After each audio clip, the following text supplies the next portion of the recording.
They say marriage is about compromise, give and take, balance. But somewhere along the way, my marriage became one-sided. Lauren took, and I gave. It wasn't always like that, at least, that's what I tell myself. In the beginning, she laughed at my jokes, held my hand in public, kissed me like I was the only man in the world. But over time, something changed. Or maybe she was always this way, and I just didn't want to see it. While you're here, leave a comment and let me know where you're watching from. I'd love to know.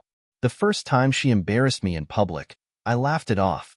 It was a dinner party with her friends, and she made some joke about how I had peaked early.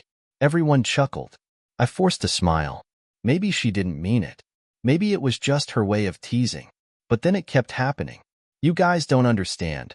Jake has mastered the fine art of watching TV and calling it a day. Oh, you should have seen him trying to fix the sink last week. Let's just say, we had to call an actual plumber afterward. You know, some men build businesses, and some just exist. She said these things with a smile, her hand resting lightly on my arm, as if we were sharing some inside joke. But I wasn't laughing, and neither were the people who really saw through it. Tonight was no different. We were at her parents' house for dinner, and I was sitting at the table, listening as she regaled everyone with another hilarious story at my expense. So then I tell him, Jake, do you even know how to book a flight by yourself?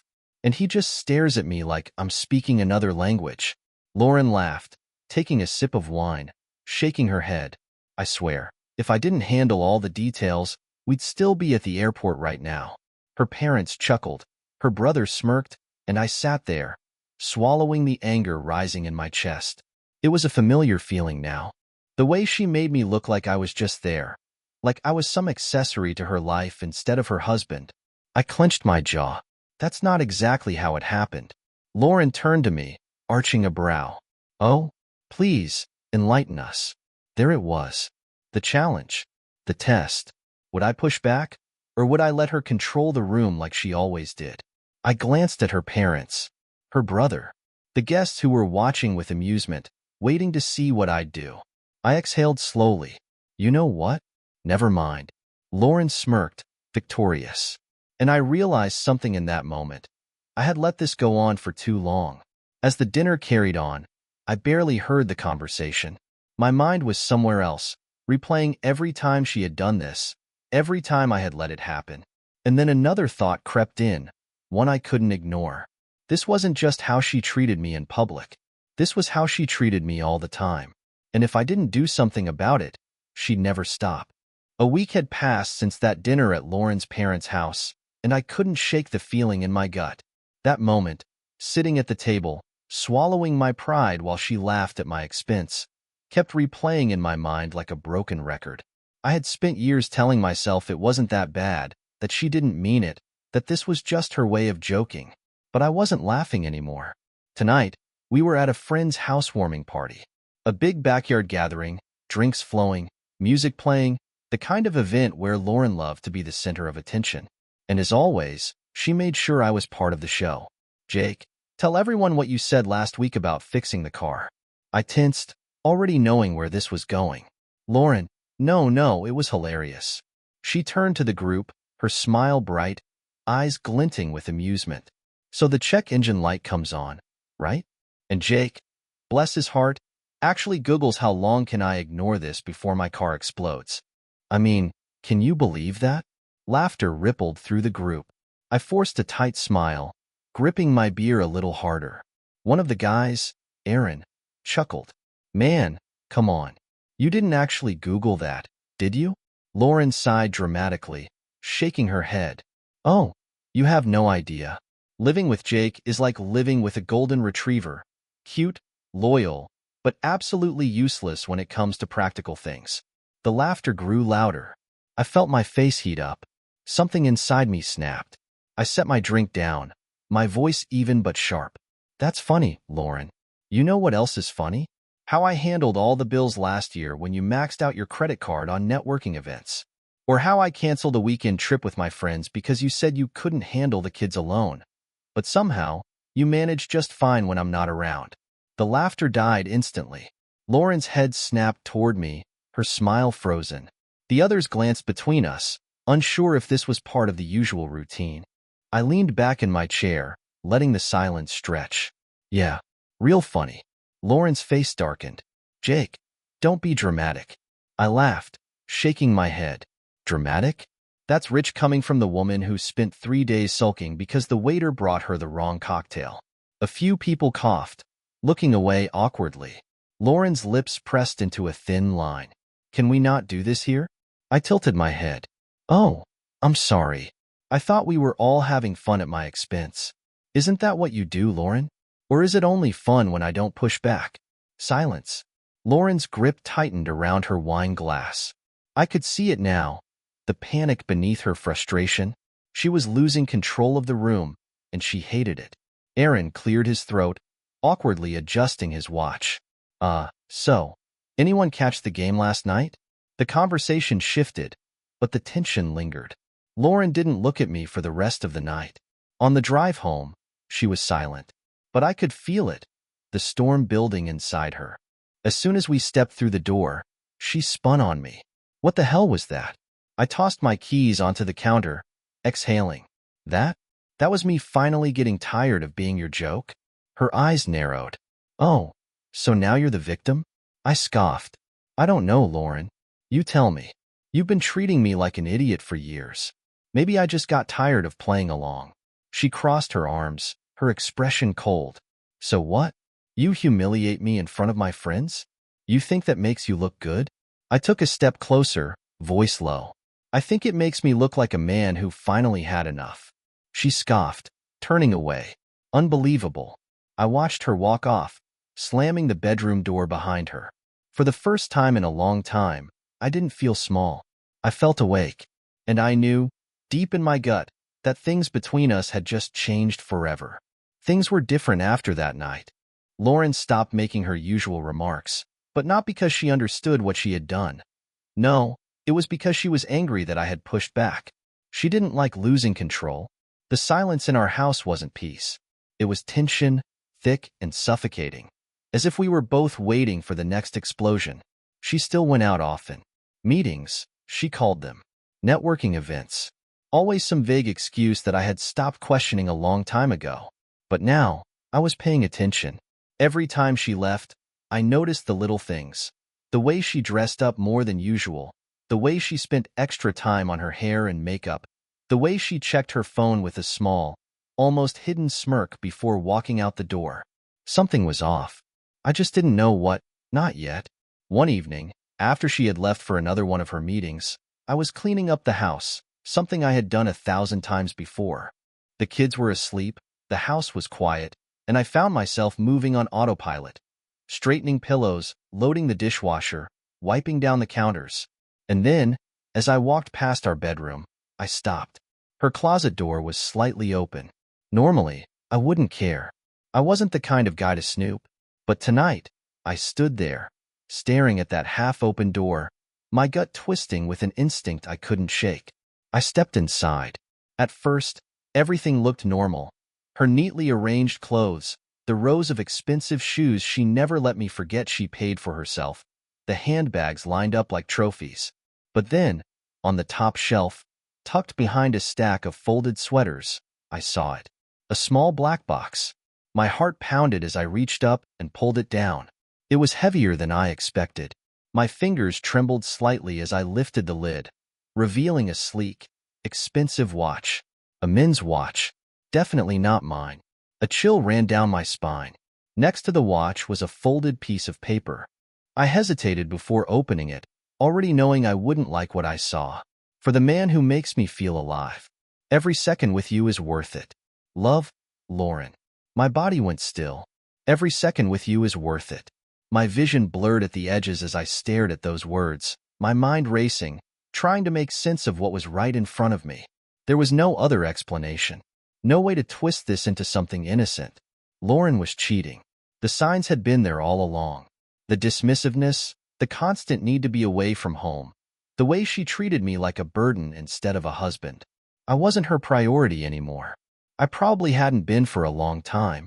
I sat on the edge of the bed, the note in one hand, the watch in the other, my grip tightening until my knuckles turned white. A part of me wanted to smash it, to rip the note to shreds, to throw the watch out the window, but I forced myself to breathe. No, not yet. If I confronted her now, she'd deny it. She'd twist the story, gaslight me until I started doubting what I had seen with my own eyes. I could already hear her voice in my head. Wow, Jake, really? You think I bought this for another man? You're paranoid. Oh my God. You actually went through my things? Do you not trust me at all? This is exactly why I don't talk to you anymore. You always overreact. No. If I wanted to bring this crashing down on her, I needed proof. I carefully placed the watch back into the box, folded the note exactly as I had found it, and put everything back in its place. If Lauren thought her secret was still safe, she wouldn't be careful. She'd keep making mistakes, and I'd be watching. As I walked out of the bedroom, I grabbed my phone and sat at the kitchen table, my mind racing through a plan.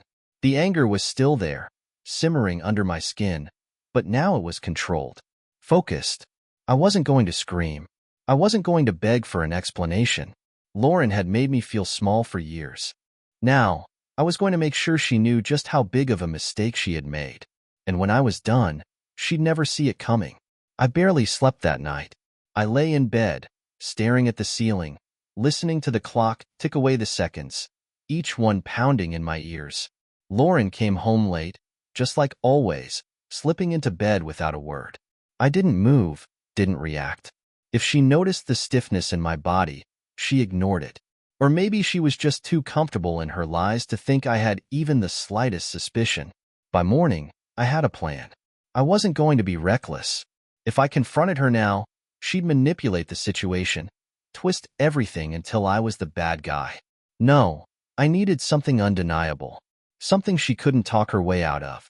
I needed proof. Lauren sat across from me at breakfast, scrolling through her phone with one hand, stirring her coffee with the other. She didn't even look up when she spoke. I have a work dinner tonight, she said casually. Might run a little late. I took a sip of my own coffee, hiding the smirk threatening to form. That's fine. Enjoy yourself. She finally glanced up, her brows raising slightly, as if surprised by my easy acceptance. Yeah, I will. I nodded, acting as if I wasn't already 10 steps ahead of her. The moment she left, I went to the guest room and retrieved the small black box. The watch was still inside, untouched. I pulled it out, examining it under the light. Expensive, stylish, something meant to impress. Something meant for him. I placed it back in the box and pulled out a nearly identical fake I had purchased that morning. The differences were small, an inferior brand, a slightly different clasp, but at a glance, it was close enough. I slid it inside, carefully folding the note back on top, making sure everything looked untouched before tucking it away in her closet. Next, I needed eyes on her. I spent the next hour installing a GPS tracker under the bumper of her car. It was small, discreet, and connected directly to my phone. I'd know exactly where she went and how long she stayed. If she was meeting someone, if she was sneaking off somewhere private, I'd have the location pinned in real time.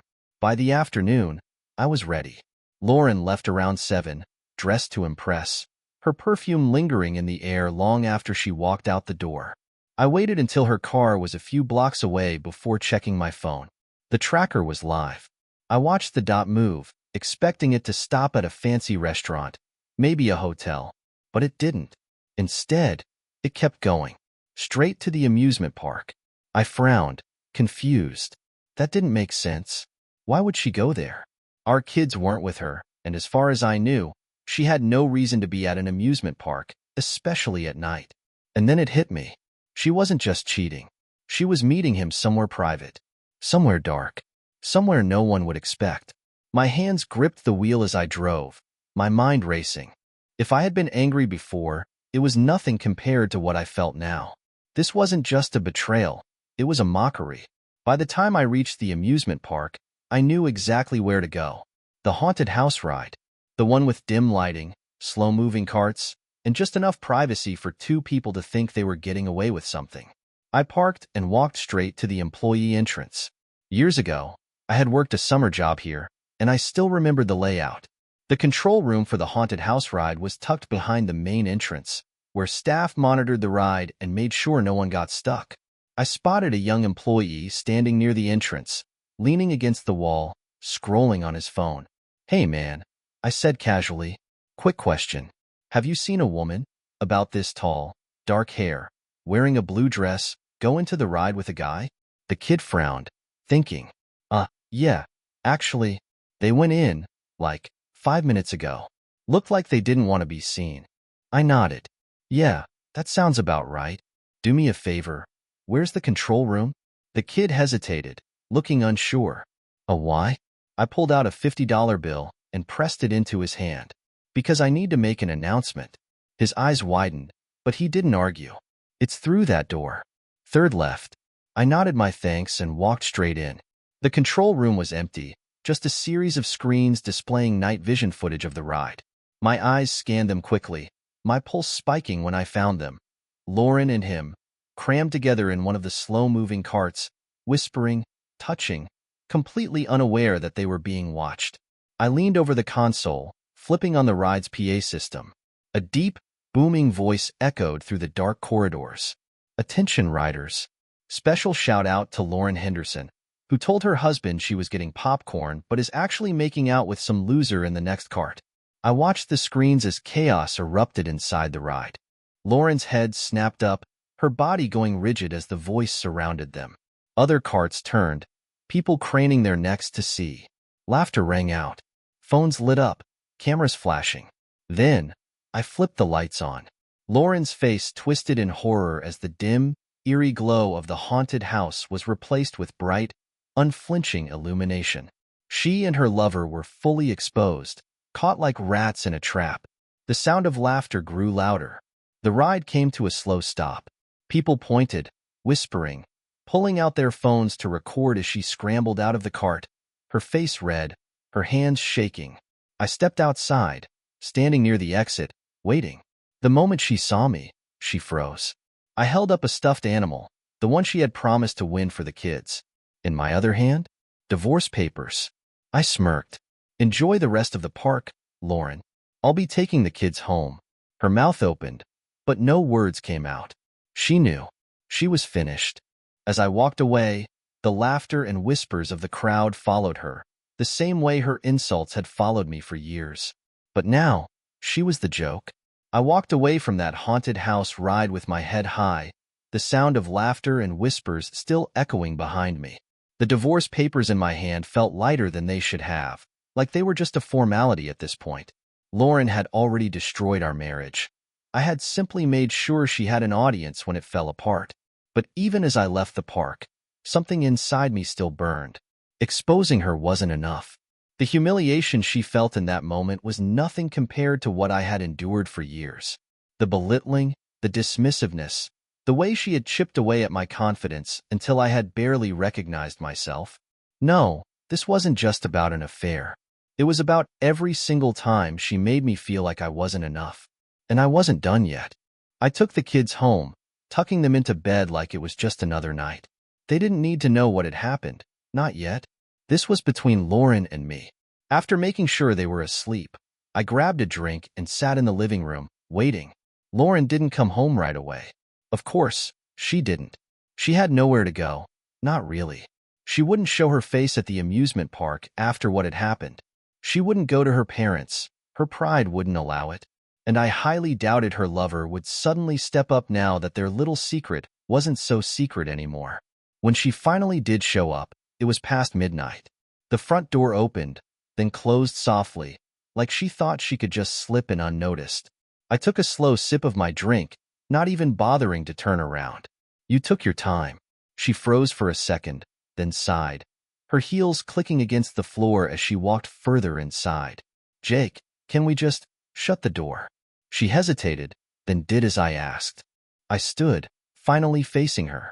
She looked like a wreck, hair messy, makeup smeared from either sweat or tears, her dress wrinkled like she had spent the last few hours panicking. "Good." Lauren crossed her arms, lifting her chin slightly. "That was a real classy move you pulled back there." I chuckled, shaking my head. "Classy? That's rich coming from the woman who cheated on her husband inside a haunted house ride." Her jaw tightened. "I didn't." I stepped closer, cutting her off. Don't Don't even try to lie. I saw you. I heard you. And so did everyone else. She exhaled sharply, looking away for a moment. Jake, can we just talk? Without the anger, without the... I laughed. But there was no humor in it. Without the what, Lauren? Without the consequences? Without you having to face the fact that you destroyed this marriage? Her eyes snapped back to mine, and for the first time, I saw it. Fear. Not fear of me. Fear of losing control. For years, she had dictated the rules of our relationship. She had twisted every argument, manipulated every conversation, turned every disagreement into something that somehow became my fault. But this time, there was no room for twisting, no way to spin the story. She had been caught. Publicly. Lauren swallowed, her voice softer now. Jake, I know I messed up, but don't you think we owe it to the kids to at least try? To work through this? I stared at her, wondering how she could still be this delusional. You really think this can be fixed? She took a step closer, reaching for my arm, her touch hesitant. I made a mistake, okay? But you can't tell me you're just going to throw away everything we built. I pulled away. Lauren, you threw it away. The second you decided I wasn't enough for you. The second you started treating me like a joke. Her lips parted, but she had nothing to say to that. I grabbed the divorce papers from the counter, tossing them onto the table between us. It's over. Sign them. Lauren looked at them like they were something foreign, something she had never expected to actually have to deal with. You're serious, she whispered. Dead serious. She let out a sharp breath, shaking her head. You're just doing this to get back at me. Because I embarrassed you. I smirked. No, Lauren. I'm doing this because I finally respect myself enough to walk away. She blinked, like the words hit her harder than she was prepared for. What about the kids? I exhaled. I'll fight for them. And trust me, after what happened tonight, I don't think a judge will have much sympathy for you. Her face paled. She hadn't thought about that. I grabbed my keys. I'm staying at a hotel for the night. I'll be back in the morning to pack my things. You have until then to decide if you're going to fight this or make it easy. I walked past her without another word, opening the door. Jake, she said behind me, her voice small, almost desperate. I paused, looking over my shoulder. Yeah? She swallowed hard. Do you really not love me anymore? I studied her for a moment, taking in the woman who had spent years making me feel small, the woman who had finally been knocked off the pedestal she built for herself. And for the first time in a long time, I answered honestly. No, Lauren. I don't. I walked out, leaving her standing there in silence. I checked into a hotel that night, tossing my bag onto the chair before sinking onto the bed. The adrenaline had worn off, leaving behind a dull exhaustion. The events of the day played on a loop in my mind. Lauren's face when the intercom exposed her, the gasps and laughter. The way she scrambled out of that haunted house ride, humiliated and panicked. It should have felt like victory. And maybe, in some ways, it did. But more than anything, I just felt done. This wasn't just about the affair. It was about years of disrespect, years of being treated like I was a burden instead of a partner. Lauren had chipped away at me, little by little, until I barely recognized the man I used to be. But tonight, I took him back. My phone buzzed on the nightstand. I already knew who it was. Lauren, we need to talk. I ignored it. 10 minutes later, another message. Lauren, you're really going to leave the kids in the middle of the night? There it was. The shift from fake concern to guilt-tripping. I sighed, rubbing my face. I wasn't leaving the kids. I had never left the kids. The difference was, this time, I was leaving her. I tossed the phone aside, stretched out on the bed, and stared at the ceiling. Tomorrow, I would go back to the house. I'd pack my things, and I'd make sure she signed those papers. For the first time in years, I slept peacefully. The next morning, I arrived home just after 9. The house was quiet. Lauren was sitting at the kitchen table, divorce papers in front of her, a cup of coffee untouched by her side. She looked up when I walked in, her expression unreadable. You really stayed in a hotel? She asked. I grabbed a duffel bag from the closet, throwing in some clothes without looking at her. Seemed better than staying here. She exhaled, tapping her nails against the table. This is ridiculous, Jake. Do you really want to throw away everything over a mistake? I froze for just a second before turning to face her. A mistake? I let out a short laugh. Lauren, forgetting to pay a bill is a mistake. Spilling coffee on your shirt is a mistake. What you did, that was a choice. A choice you made over and over again. She leaned forward. You don't even want to try counseling? Work through this? I shook my head. If you respected me enough to work through things, you would have done it before you cheated. Before you spent years treating me like I wasn't enough for you. She let out a bitter chuckle. Oh, and you think you were perfect? You think you were some amazing husband? I crossed my arms. I never said I was perfect, Lauren, but I was loyal. I was present. I showed up for this family, even when you made me feel like I wasn't wanted. She looked away, her jaw tight. I don't know what you want me to say, Jake. I nodded toward the papers. You don't have to say anything. Just sign. Lauren swallowed, her fingers twitching slightly before she grabbed the pen. For a moment, I thought she would stall, come up with another excuse, another way to manipulate the situation. But instead, she let out a slow breath and pressed the pen to paper. The moment her signature was complete, something shifted. Maybe she realized it was really happening. Maybe she thought I'd back down at the last second. But when she looked up at me, her face was pale, her hands trembling slightly. What now? I zipped up my bag, slinging it over my shoulder. Now, I leave. And you figure out how to live with the choices you made. She stood abruptly, her chair scraping against the floor. Jake, wait. I didn't stop. I walked to the door, but just before stepping out, I glanced over my shoulder. Lauren stood there, arms crossed, blinking rapidly like she was trying to hold back something. Regret? Panic? Reality setting in? I didn't know and I didn't care. You'll regret this, she whispered. I smirked. No, Lauren. You will. Then, I walked out. I expected Lauren to fight the divorce. I expected the arguments, the accusations, the desperate attempts to regain control. What I didn't expect was how quickly she unraveled when she realized she wasn't in control anymore. The first sign came 2 days after I left. I was staying at a rental house across town. Nothing fancy, just a place where I could have peace while sorting out the legal mess ahead. That morning, I was drinking coffee when my phone buzzed. Lauren, we need to talk. Can we meet? I sighed, rubbing my face. I had no interest in hearing her excuses, but I also wasn't stupid. The faster we settled this, the faster I could move on. Me, neutral ground. Coffee shop on 5th, 3 p.m. She agreed. When I arrived, she was already there, sitting at a corner table, her nails tapping anxiously against her cup. She looked up when I walked in, her face unreadable. For the first time, she wasn't trying to act superior. She wasn't smirking, wasn't rolling her eyes. She was nervous. I sat down, folding my arms. What do you want, Lauren? She exhaled, shifting in her seat. Do we have to do this the hard way? I raised a brow. I don't know. Did we have to end our marriage the hard way? Her jaw tightened, but she didn't argue. I'm just saying, do you really want to go through court? Drag this out? The lawyers, the fees, the stress. It's exhausting, Jake. We don't have to make it messy. I smirked.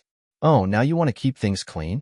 You should have thought of that before sneaking into a haunted house ride with another man. She flinched, but quickly recovered. Look, I'm just asking if we can settle this privately. No fighting. Just split things fairly and move on. I leaned back, studying her. She was bluffing. Lauren never did anything unless it benefited her. If she wanted to avoid court, it was because she knew she wouldn't win. I shook my head. No deal. My lawyer already has the case. I'm going through with it. She scoffed, crossing her arms. Oh, come on, Jake. Do you really think you're going to walk away with everything?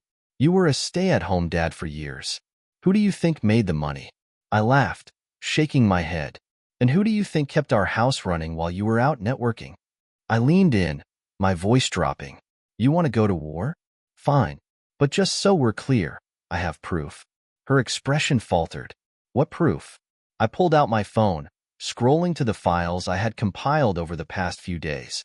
Screenshots of her texts, GPS data from the tracker I had installed on her car, and the best part, the videos from the amusement park. The moment the lights came on, exposing her in the haunted house ride, the laughter, the cameras flashing, the sheer humiliation on her face. I turned the screen toward her. This proof. Lauren's face drained of color. You wouldn't. I smirked. Wouldn't I? She stared at the screen, her hands clenching in her lap. For the first time, she looked genuinely afraid. Not afraid of me, afraid of losing. I put my phone away. So here's how this is going to work. You can contest the divorce, drag this out, and make it a public nightmare for yourself. Or, you can sign the papers, keep what's fair, and walk away before this gets worse for you. Her lips parted, but she didn't say anything. I stood up, grabbing my jacket. Take some time to think about it. But don't take too long. I'm not waiting forever. As I walked out, I could feel her staring after me, her world crumbling. 2 weeks later, I got a call from my lawyer. You're not going to believe this, he said, amusement in his voice. Lauren signed. I let out a slow breath, a weight lifting off my chest. No fight? No fight. She must have realized she had no case. I smirked. She realized I had already won. By the end of the month, it was official. The house was mine. The assets were split fairly. No alimony. No second chances. Lauren thought she could control everything. But in the end, the only thing she controlled was her own downfall. The divorce was final. The papers were signed, the assets divided, and the last remaining legal ties between Lauren and me had been severed. I was free. No more passive-aggressive remarks over breakfast. No more condescending eye rolls at social events. No more feeling like a guest in my own life. For the first time in years, I could breathe. I had kept the house, but I didn't want it. Every corner held memories of a life that had been a lie. The kitchen where she used to sit scrolling through her phone while I cooked dinner. The bedroom where she rolled away from me more nights than I could count. The hallway where she would brush past me like I was just in the way. I sold it, took the money and bought a smaller place in a quieter part of town. Nothing fancy, just mine. A place where I could start over, free from the ghosts of our marriage. The kids adjusted faster than I expected. They still saw Lauren, of course. I wasn't going to take them from their mother, no matter how much she had wronged me. But things were different now. When they were with me, they were really with me.